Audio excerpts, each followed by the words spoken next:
I'm Eliana, and I've been serving on Adopt a Building for almost 3 years now. I'm Vincent, and I've been serving with Adopt a Building for about 2.5 years. Hey, I'm Jason, and I've been serving with Adopt a Building for about 2 years. So before COVID, we would go to the buildings, and because of the way that it's set up at the Ambassador, we'd bring the boxes of food to the second floor kitchen. A bunch of residents will know that we're going to be there at the set time, so they'll just be waiting for us there. Some other folks will trickle in the 2 or so hours that we're there. Other folks will call. Some people would prefer for us to go and visit them, or they have more difficulty coming down, and so we'll bring some food up to them to specific rooms. Some of us will be hanging out in the kitchen while others are making room visits. Before COVID, when we were visiting the building and hanging out in the kitchen, a few of us would have residents that we typically would see on a regular cadence in their rooms because they asked us to come.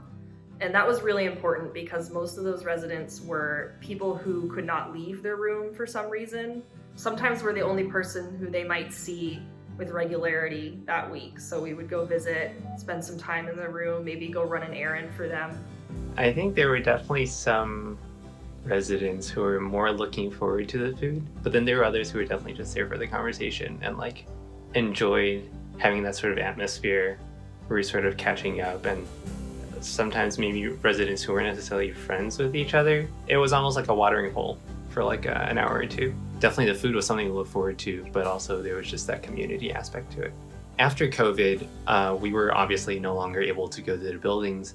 We would be probably the biggest risk vector for a lot of these residents. And so we started calling them on a weekly basis. We couldn't be there, but at least we could still catch up and see if there were any needs that they had, if there were any ways that we could maybe advocate for them remotely. Some of the residents that normally went to church weren't able to attend their church services virtually, and some of them don't have great internet access, and so I think Ellie had the idea to set up a Zoom call to stream the audio to allow some of the residents to listen into the service. And so we've just been setting up these conference calls each week, and there's normally about a couple residents that will call in and listen into the Epic service. One of the ways that I've seen God most at work is really what he does in our absence. We can go and we can love the residents, and that's only a fraction of the week, and we can only hit on, a fraction of the people in the building, but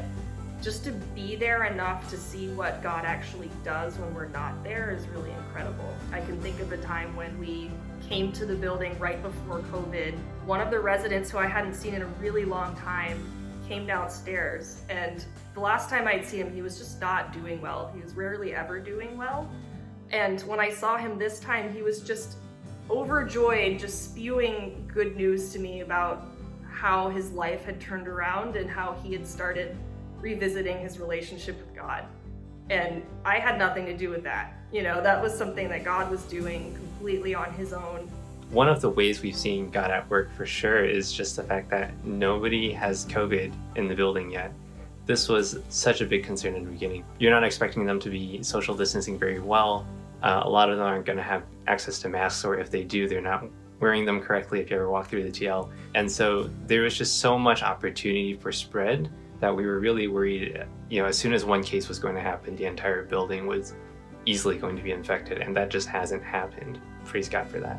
Initially, we were worried what would happen to our relationships with the residents now that we were no longer visiting in person. And what we've actually found is that with some residents, they're more comfortable in this one-on-one environment, and they've opened up a lot more, and relationships have deepened. There are residents who are really hungry right now, and some of the places that usually donate food were really going strong at the beginning of the pandemic and have since kind of trickled out a little bit. So there's a lot of buildings that have a lot of hungry residents in them. So just prayers for food and provision. As a lot of them battle isolation and loneliness, they, like us, can't attend the churches or social organizations or just meet up with friends or do activities they like.